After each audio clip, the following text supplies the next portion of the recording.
Hi friends, പുതിയ ഒരു ഇതിലേക്ക് എല്ലാവർക്കും സ്വാഗതം. അപ്പോൾ എന്തിനെന്ന് വെച്ചാൽ പുതിയൊരു റിക്രൂട്ട്മെൻറ്റ് നോട്ടിഫിക്കേഷൻ വീഡിയോമായിട്ടാണ് വന്നത്. നിലവിലെ റിക്രൂട്ട്മെൻറ്റ് വിളിച്ചിരിക്കുന്ന ഇന്ത്യൻ റെയിൽവേയിൽ നിന്നാണ്. ഇന്ത്യൻ റെയിൽവേയിലേക്കുള്ള ALP, അതായത് അസിസ്റ്റൻറ്റ് ലോക്കോ പൈലറ്റ് പോസ്റ്റിലേക്കുള്ള റിക്രൂട്ട്മെൻറ്റാണ് വന്നിരിക്കുന്നത്. അപ്പോൾ ഈ ഒരു റിക്രൂട്ട്മെൻറ്റ് കൂടുതൽ ഡീറ്റെയിൽസ് ആയിരിക്കും നമ്മൾ ഇന്നത്തെ ഈ വീഡിയോയിൽ നോക്കാൻ പോകുന്നത്. അപ്പോൾ നിങ്ങൾ ആ വീഡിയോ അവസാനം വരെ കാണുക. അപ്പോൾ ഇന്ത്യൻ റെയിൽവേയുടെ കീഴിലേക്കൊരു ജോലി ആഗ്രഹിക്കുന്നവരാണ് നിങ്ങളിൽ, തീർച്ചയായിട്ടും ഈ ഒരു അവസരം ഉപയോഗപ്പെടുത്തുക. അതുപോലെ തന്നെ നിങ്ങളുടെ ഫ്രണ്ട്സ് ആരെങ്കിലും ഇന്ത്യൻ റെയിൽവേയുടെ കീഴിലേക്കൊരു ജോലി ആഗ്രഹിക്കുന്നുണ്ടെങ്കിൽ ഈ ഒരു വീഡിയോ അവരിലേക്കും ഷെയർ ചെയ്ത് കൊടുക്കുക. ഇത്തരത്തിലുള്ള കൂടുതൽ വീഡിയോകൾക്കായി ചാനൽ സബ്സ്ക്രൈബ് ചെയ്യാത്തവർ സബ്സ്ക്രൈബ് ചെയ്യുക.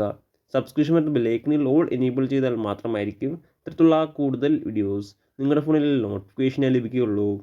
അതുപോലെ തന്നെ നമ്മുടെ ടെലിഗ്രാം, വാട്സാപ്പ് ഗ്രൂപ്പിലേക്ക് ജോയിൻ ചെയ്യാൻ ആഗ്രഹിക്കുന്നുണ്ടെങ്കിൽ ജോയിൻ ചെയ്യുക. ലിങ്ക് താഴെ ഡിസ്ക്രിപ്ഷൻ ബോക്സിൽ ഉണ്ടായിരിക്കുന്നതാണ്. നമുക്ക് കാര്യത്തിലേക്ക് കടക്കാം. 2025 ഇന്ത്യൻ റെയിൽവേയുടെ അസിസ്റ്റൻറ്റ് ലോക്കോ പൈലറ്റ് പോസ്റ്റിലേക്കുള്ള റിക്രൂട്ട്മെൻറ്റാണ് വന്നിരിക്കുന്നത്. ഇതിലേക്ക് മെയിൽസിനും അതുപോലെ തന്നെ ഫീമെയിൽസിനും ഒരുപോലെ അപേക്ഷിക്കാൻ സാധിക്കുന്നതാണ്.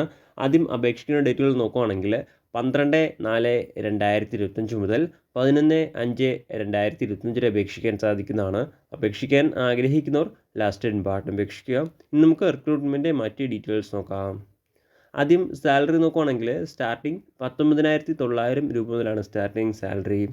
ഇനി അടുത്ത വേക്കൻസി നോക്കുകയാണെങ്കിൽ ആകെ 9,970 വേക്കൻസിയാണ് നിലവിൽ റിപ്പോർട്ട് ചെയ്തിരിക്കുന്നത്. ഡീറ്റെയിൽഡ് വേക്കൻസി പറ്റി അറിയാൻ നിങ്ങൾ ഒഫീഷ്യൽ നോട്ടിഫിക്കേഷൻ ചെക്ക് ചെയ്യുക. ഇനി അടുത്ത അപേക്ഷിക്കാനുള്ള ഏജ് ലിമിറ്റ് നോക്കുകയാണെങ്കിൽ 18 വയസ്സിനും 30 വയസ്സിനും ഇടയിലുള്ളവർക്കാണ് അപേക്ഷിക്കാൻ സാധിക്കുക. 1/7/2025 ഈ ഒരു ഡേറ്റ് അടിസ്ഥാനമാക്കിയിട്ടാണ് 18 വയസ്സും അതുപോലെ തന്നെ 30 വയസ്സും കണക്കാക്കപ്പെടുക. OBC കാൻഡിഡേറ്റ്സിന് 3 വർഷം വരെയും SC ST കാൻഡിഡേറ്റ്സിന് 5 വർഷം വരെയും ഏജ് റിലാക്സേഷൻ ഉണ്ടായിരിക്കുന്നതാണ്. അപേക്ഷിക്കാനുള്ള കൃത്യമായിട്ടുള്ള ഡേറ്റ് ഓഫ് ബർത്ത് നോക്കുകയാണെങ്കിൽ ജനറൽ കാൻഡിഡേറ്റ്സിന് 2/7/1995 1/7/2007 ഈ ഒരു ഡേറ്റ് ഓഫ് ബർത്തിലും ഈ ഒരു ഡേറ്റ് ഓഫ് ബർത്തിൽ കിടയിലും ജനിച്ചവർക്കാണ് അപേക്ഷിക്കാൻ സാധിക്കുക. OBC കാൻഡിഡേറ്റ്സിന് 2/7/1992 1/7/2007 ഈ ഒരു ഡേറ്റ് ഓഫ് ബർത്തിലും ഈ ഒരു ഡേറ്റ് ഓഫ് ബർത്തിൽ കിടയിലും ജനിച്ചവർക്കാണ് അപേക്ഷിക്കാൻ സാധിക്കുക. SC ST കാൻഡിഡേറ്റ്സിന് 2/7/1990 1/7/2007 ഈ ഒരു ഡേറ്റ് ഓഫ് ബർത്തിലും ഈ ഒരു ഡേറ്റ് ഓഫ് ബർത്തിൽ കിടയിലും ജനിച്ചവർക്കാണ് അപേക്ഷിക്കാൻ സാധിക്കുക.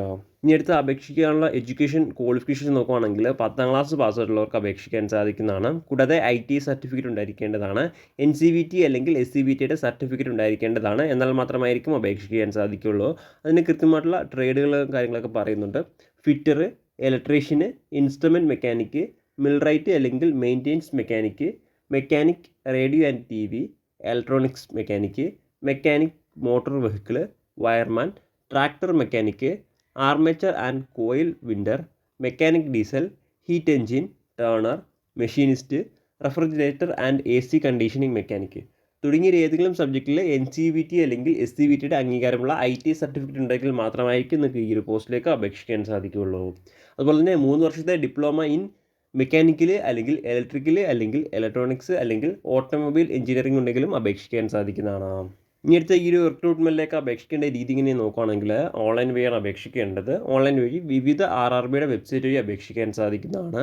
അപേക്ഷിക്കാനുള്ള അവസാന തീയതി 11/5/2025 അപേക്ഷിക്കാൻ സാധിക്കുന്നതാണ്. അപേക്ഷിക്കാൻ ആഗ്രഹിക്കുന്നവർ ലാസ്റ്റ് ഇമ്പാർട്ടൻ്റ് അപേക്ഷിക്കുക.